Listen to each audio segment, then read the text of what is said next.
funny no kay before ko naabot ani nga business, nag-graduate kong piloto but dili siya connected actually. Kung imo jud siya nga naon karon ako sa IT industry and then nag-graduate ko pagka-piloto, dili siya connected. And then ang funny pagidana niya kay after ko ning graduate, ang ako ang trabaho is masahista. So wala gyapon siya connection so murag ambak-ambak gani ay nana siya.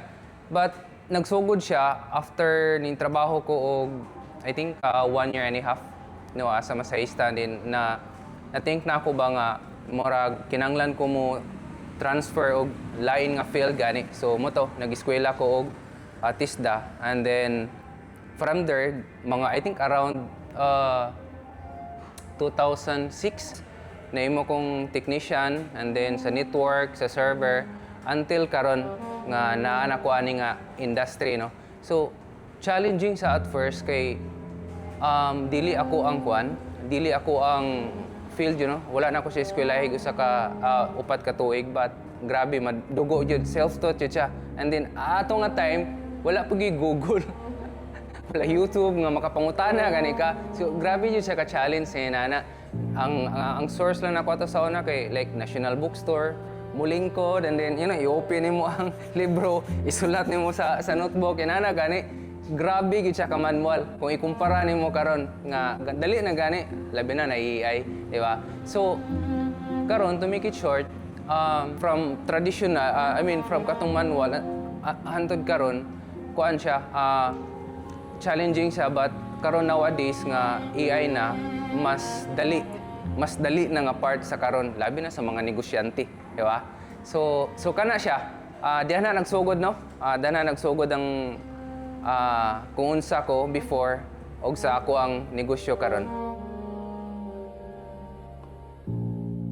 Wow. Grabe no. So ang pinakasakripisyo gino ato nga time is kanang ang imong utok ba mindset nimo is negosyante or entrepreneur. Empleyado pa ka. Ang sakripisyo na part is wala kay tulog kay na kay bills every month. And then unsaon nimo siya pagbayad. Diba? Kung matik ka nga moundang mo transfer din ka into businessman. So ang tanan no kanang like kung mag-think sila wow entrepreneur negosyante ilang yun na kanang medyo chill ang kinabuhi or okay kay na kay freedom muadto ka ni nga lugar muadto ka na nga lugar so kana ganing murag okay ra jud kayo but ang reality no as a business owner kana ganing bisag natulog na ka nagsige gyapon kag kanang una-una gani para sa imong negosyo, para sa imong customer, unsay pwede nimong kanang ideas or kanang diskarte nga mas matabangan gani nimo sila ang imuhang mga customer. And then labi na sa kuha na part like ang akong mga clients diri sa Philippines and also outside sa Philippines, dili pareha ang oras. Medyo challenging siya kay ang akong staff mo message ako sa highlight for example tungang gabi or inana nga nay urgent nga kinanglan ako siya decidan nga mo na yung among pambuhaton sa support. So inana nga case mo na kanang wala nakita sa siguro sa mga ordinary nga kung unsa ko or unsa ang being ang entrepreneur or tag-iya ka sa kumpanya no ang mga behind. So kana siya labi na sa kuang industry ay nana.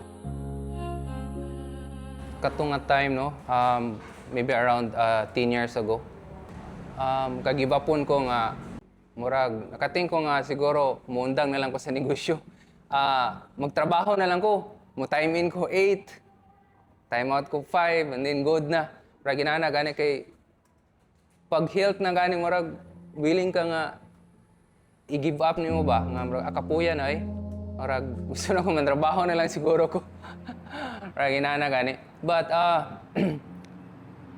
na siguro sa dugo no kay bisan pag kanagaling una-hunahon ako nga chill na lang, work na lang but musulod jud sa kuha ba nga kanagaling mo explore pa jud ko after sa office hour gani kanang mo side hustle ko nga kung unsa na ko matabangan gani ang katong mga traditional nga mga negosyante nga ma-automate ang ilahang kuan negosyo.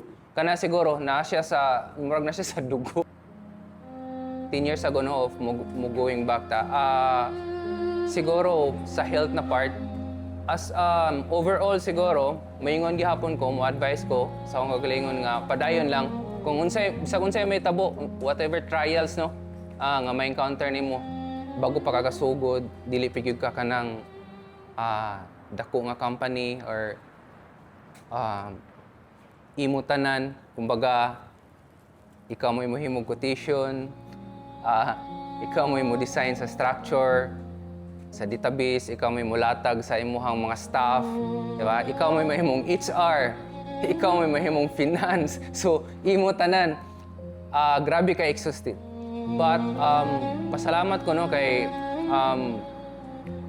2 years ago, so, naay mga programa, no? Naay mga programa nga to ang government, especially DTI, nga nag-help sila sa mga gagmay nga mga negosyante, mga entrepreneur, nga ila kang i-train for 3 months, so being an entrepreneur, so tudluan kanila. So dako to siya tabang, no, kung unsa ko karon, unsa ko mag-think sa being an entrepreneur sa akong pagdala, no, kinahanglan i-delegate lang gyud nimo. So dili nimo imuhon tanan. So kung makaya nimo nga like maka-hire na kag somebody or tao nga mo trabaho para sa imong task, so kana pwede na nimo siyang buhaton. So kato siguro dako to factor, no, nga ang katong pag-training na ko ato sa DTI nga sa entrepreneur for I think for 3 months, no, tuduan kanila gyud tanan nga mga aspects, no, sa isip isa ka entrepreneur.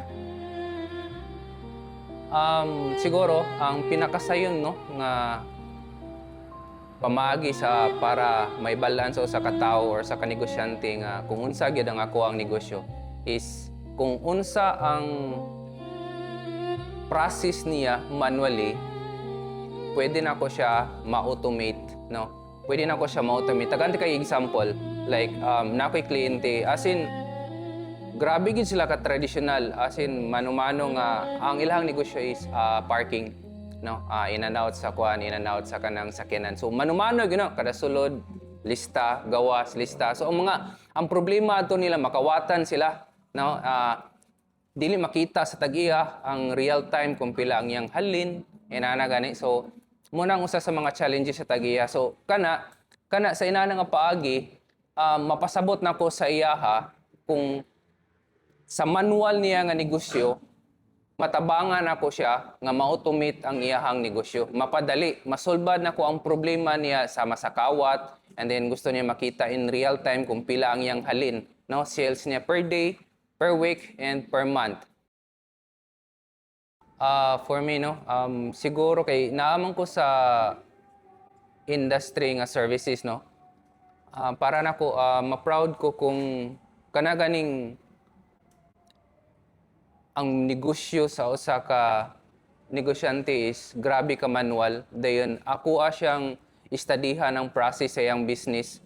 So manually nilang ginahimo, istadihan ako, ipinpoint ako kung unsa ang mga problema adto nila, and then i-automate na ko, no, ang ilahang business, and then gikan sa manual mahimo ng ma-access nila sa dashboard, ma-access nila sa web, ma-access nila sa mobile, dadto na sila mag-transact sila mga order, adto na sila mag-transact sa kanang dadto na sila mag-check sa ilang report, inana gani. So maka-proud kay daghan biya sila nga mga negosyante, lain-lain ang mga process silang negosyo. Kanang part nga imong istadihan ang ilang negosyo, and then gi-automate nimo, and then na-turn nimo katong manual gani into kanang dashboard, and then makita nila ang instead nga mano-mano gibuhat nila for 2 days, so gi-automate nimo, matic na siya in like split of a seconds, makita na din nila, matransact na din nila, inana gani. So kana gyud pinaka para sa ko nga maka-proud nga na-create nimo ang manual into automation.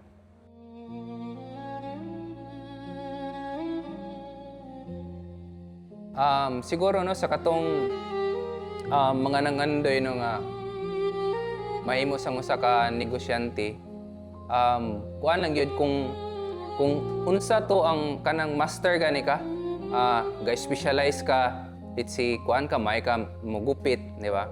May ka mugupit, and then focus ana, no? Focus ana kung napug ka sa like for example, technician ka, or let's say network engineer ka, or what else like teacher ka, inana. So siguro kung asa to ang pinaka-master gini mo, specialize adto ka sugod.